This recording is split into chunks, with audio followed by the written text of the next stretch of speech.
You know that old expression that everybody uses? I used it just the other day on here with you about trying to figure out the news. There are no coincidences.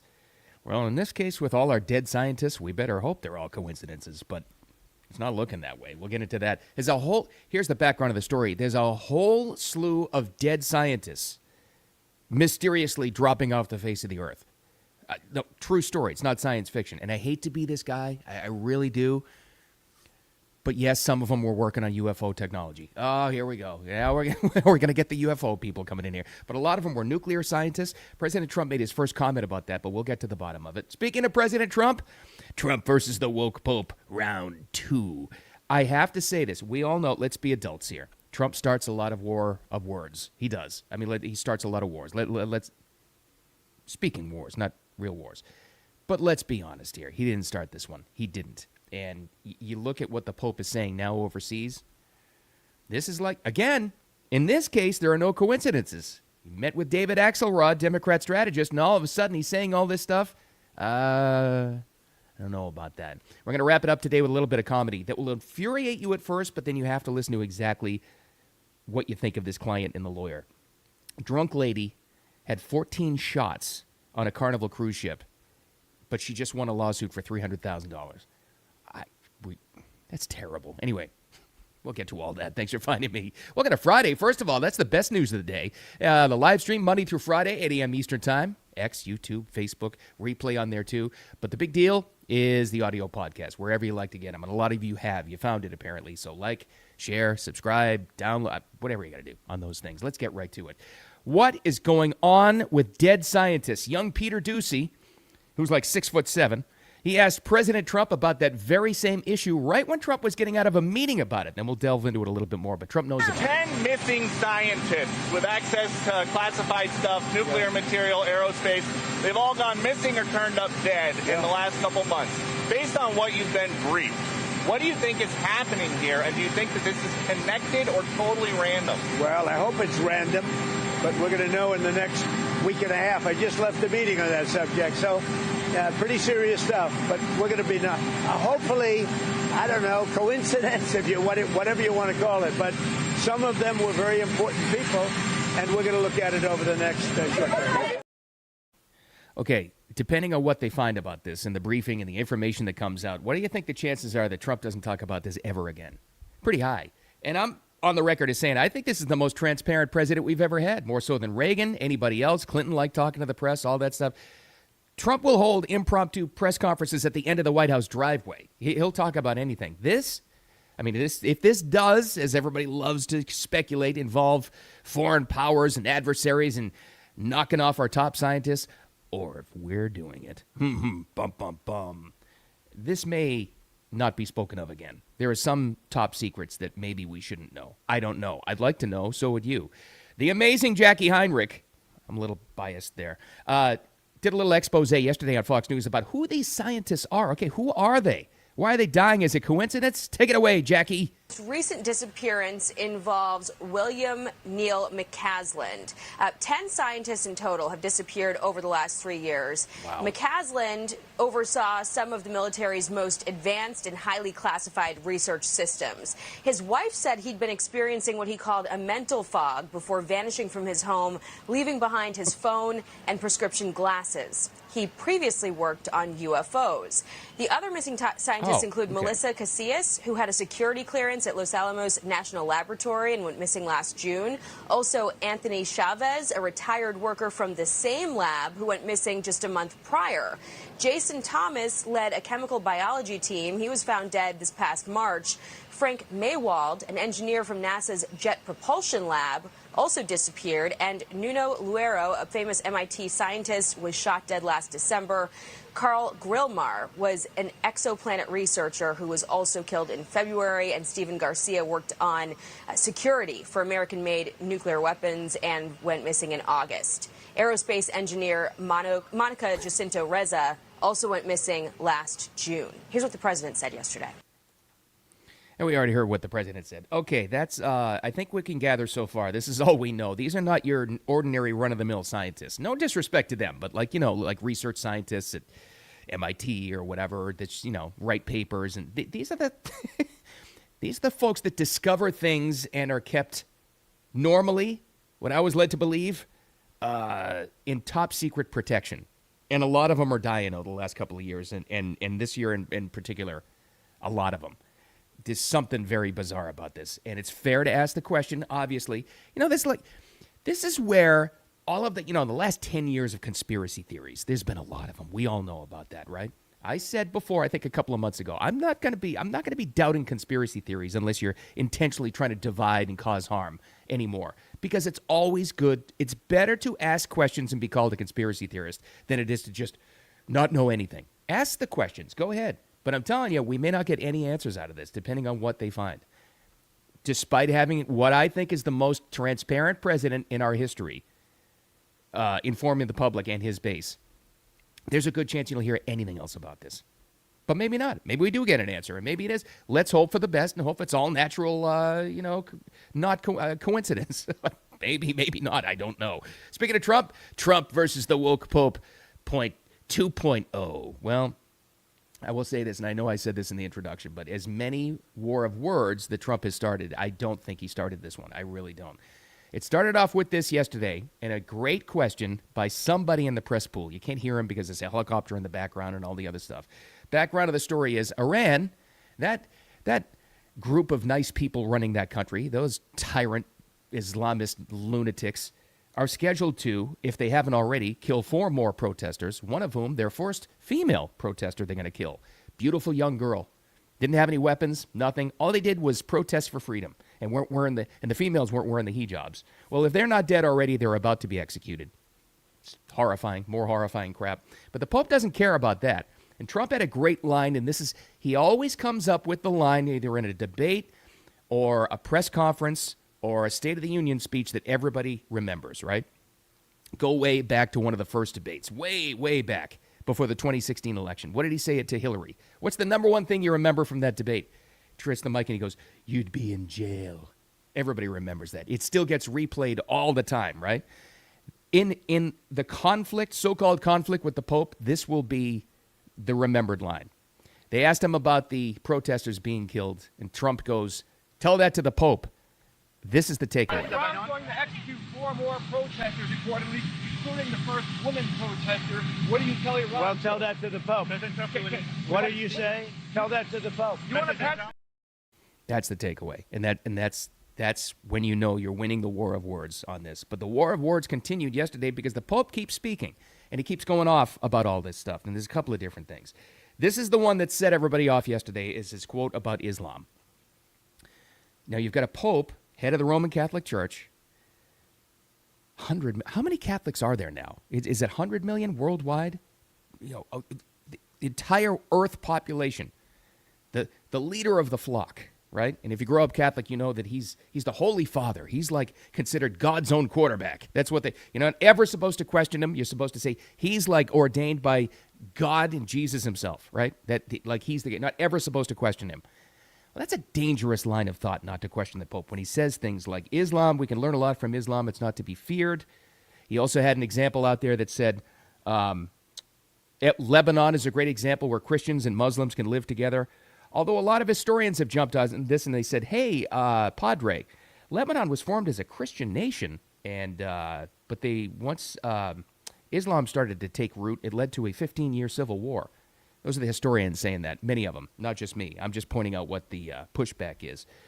And he also spoke in Africa, the same continent where Christians are being slaughtered in Nigeria, and he didn't say anything about that, but he talked about Islam. This is what has really set people off. Again, where he said this kind of stuff. Didn't talk about Christians slaughtered anywhere while he's speaking in that continent. Jesus told us, "Blessed are the peacemakers, but woe to those who manipulate religion in the very name of God for their own military, economic, or political gain, dragging that which is sacred into darkness and filth." Okay, now I will point this out because this popped up all over the place, mostly on X yesterday by historians and religious leaders, believe it or not. Some people high-ranking in the Catholic Church, cardinals even, saying that the Pope misquoted that. Jesus did not say this, they say. Blessed are the peacemakers is from Matthew 5:9. The rest of his words from the book of Marks. Full text, blessed are the peacemakers, for they shall be called the children of God. So did he misquote the Bible himself? Quite possibly. But here's the thing. And here's what else he said. And this was on the plane trip home, apparently. And this is what set a lot of people off, and including a lot of, I know personally, a lot of Catholics are completely bent out of shape about this Pope story because they don't really know what to do. But this is one of them that set him off. I know that in Europe there are many times fears that are present but oftentimes generated by people who are against immigration and trying to keep out people who may be from another country, another religion, another race. And in that sense, I would say that we all need to work together. One of the values of this trip is precisely to raise the world's attention to the possibility that dialogue and friendship between Muslims and Christians is possible. I think. And then he went on his example talking about Lebanon, which, again, a lot of people are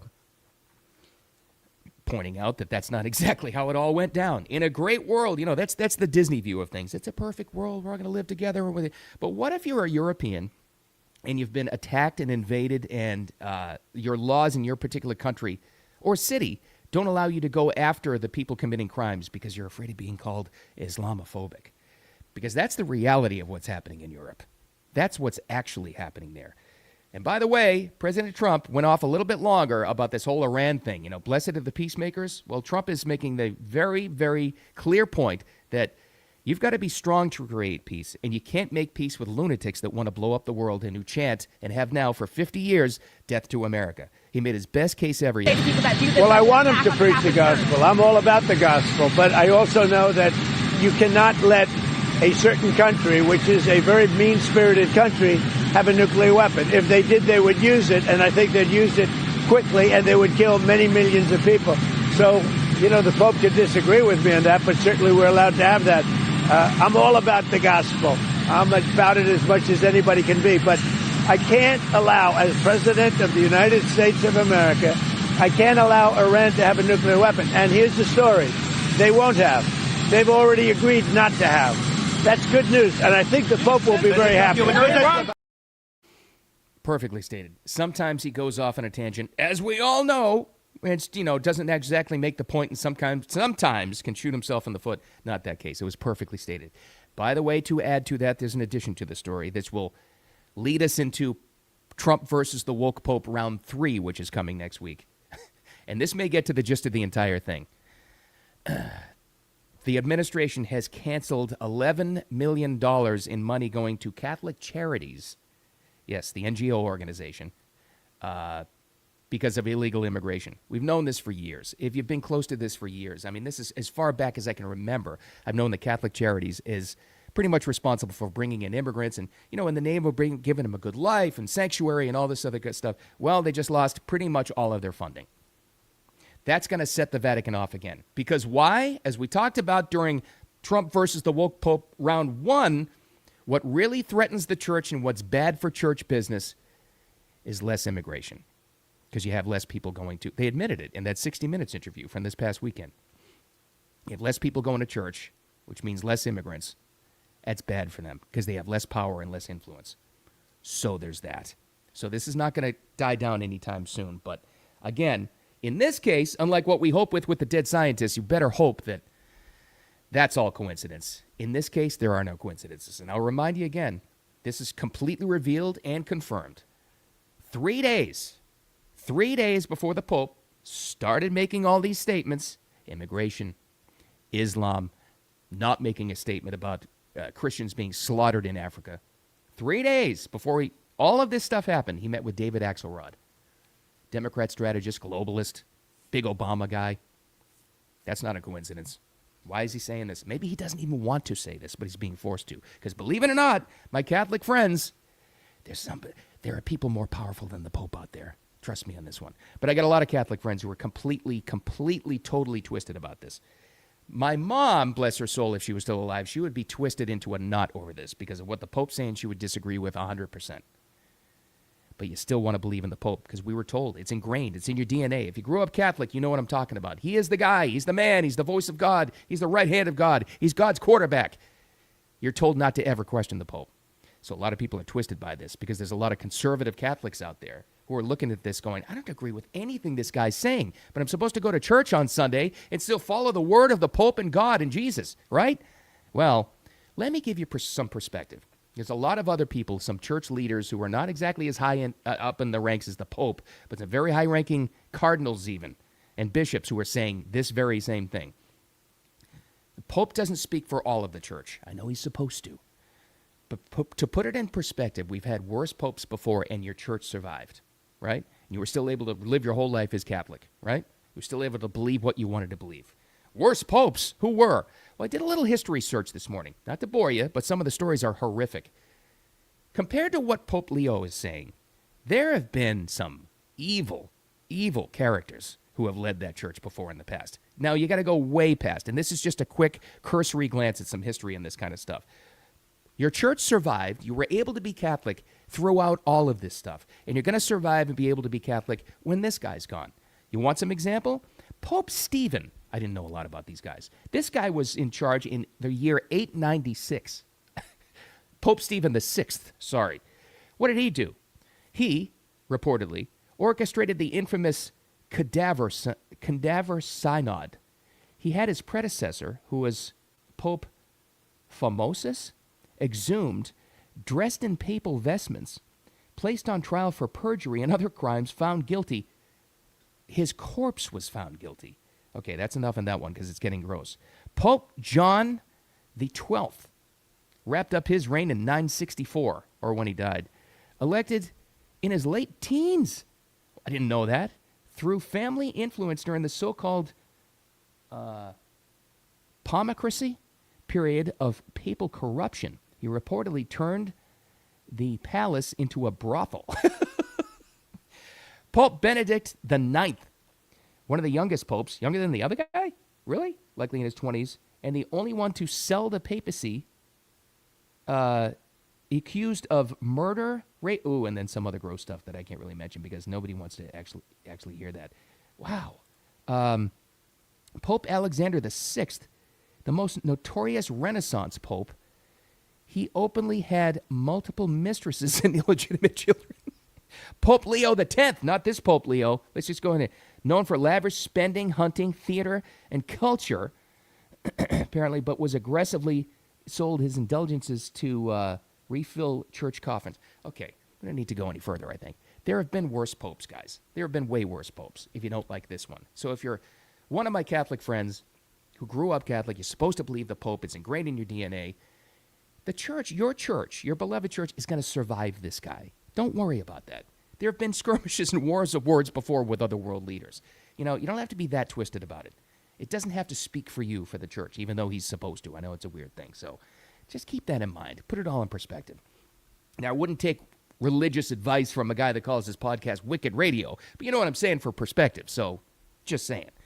A little background on that. The biggest fight I ever had with my aforementioned beloved mom, biggest fight, probably the biggest disappointment I ever gave her in life was not getting confirmed in the Catholic Church. Because I grew up in an incredibly stupid, backwards town. And the diocese at the time wanted to wait for us to get confirmed until we were, I think they were talking about 17 or 18. So think about it. You're driving your own car. You probably have a high school job after school, and you're driving to CCD classes. That's how stupid this was in this stupid little town. And I said, no, I'm not doing this. This is ridiculous. Big fight, whatever. She never forgave me. But anyways, I'm no religious expert. All right, let's wrap this up with this. We have to do something about this. Can you imagine, and I know there have been other cases like this, but can you imagine every bartender in the country, or in this case out of the country, being held liable for how much you or I drink and make fools of themselves? And this is a big deal because you never want anybody going from a bar to hitting the road, driving a car, and yeah, it's up to the restaurant and the establishment to cut them off. But this is a cruise ship. And this lady, who is admittedly a complete, total drunk in this instance, winning $300,000. It was a Carnival cruise ship. She had 14 shots reportedly. Wound up falling down, hitting her head, and she wins. This is just gross. I'm sorry. You want to hear something even grosser? Listen to her lawyer. Everything you imagine about an ambulance chasing lawyer is exactly what you see and hear with this guy. This is my client, Diana Sanders. She's a nurse from Northern California. She was a passenger on the Carnival Radiance. She was served 15 shots of tequila in about 8 hours. She woke up not knowing exactly how she got there at the bottom of the staircase in the crew area. Diana, tell us a little bit about your experience in the case and in the trial. The case, waking up after blacking out and going to the crew and asking them for help and asking them to tell me what happened was extremely frustrating. They gave me conflicting information. They treated me like a criminal. I was very concerned that they wouldn't tell me exactly what happened to me. Okay, here's the wrap up of the story. She's $300,000 richer, minus whatever she has to pay for that sleazebag lawyer. But I love the wording, right? And this is exactly how they presented it in court. I love the wording. She was served, and it wasn't 14, it was 15 shots of tequila. No. She consumed and ordered 15 shots of tequila. And the problem with this, as everybody knows, is common sense and personal responsibility. And yet it's not her fault somehow. The crew treated her like a criminal. Can you imagine how out of control she was on a boat? Can you imagine what else she was saying and doing? My God. And yet they treated me like a criminal. I don't know what's going to be done. If anything can be done, we have to stop these litigious laws, though. That means every bartender who's going to go to work today and tonight and through the weekend now is liable for doing their job. That has to stop somehow. There has to be some sort of middle ground there. Certainly not there. I don't know where the court was. Maybe it was Miami because Carnival is based in Miami. I'm not too sure, but boy, I'm no fan of Carnival Cruise Lines, but it's not their fault in this case. Because I'm sure during the case, there was a shift of bartenders, and they didn't know how much the lady had drunk. Well, they should see how drunk she was. Some people hide it. I don't know. I didn't until she fell down the stairs, but anyway. All right, you won your case, lady. Again, the takeaway, I know I have friends, I have family. A lot of people are just absolutely twisted about what the Pope is saying. They're upset about Trump, even though they voted for him, and this war of words, whatever. Your church is going to survive this. They've survived worse popes, believe me. But this guy is, I don't know what he's doing, but he's digging himself in a hole. It's, again, in that case, no coincidences. You don't meet with political strategists and then start saying these types of things about American policy. No coincidence there. But anyway, he's not going to be there forever. Thanks for finding me. I appreciate you. It's Friday. Enjoy your weekend, would you? And thanks for hanging out with me. The replay, well, live is Monday through Friday, 8 a.m. Eastern Time on X, YouTube, Facebook. Replay on all those channels and networks and the audio podcast, which is where most of you are. Thanks so much for being there. Wherever you like to get them, download, subscribe, share, like, whatever they ask you to do. Thank you for doing it. And have a wicked awesome weekend. I'll talk to you Monday.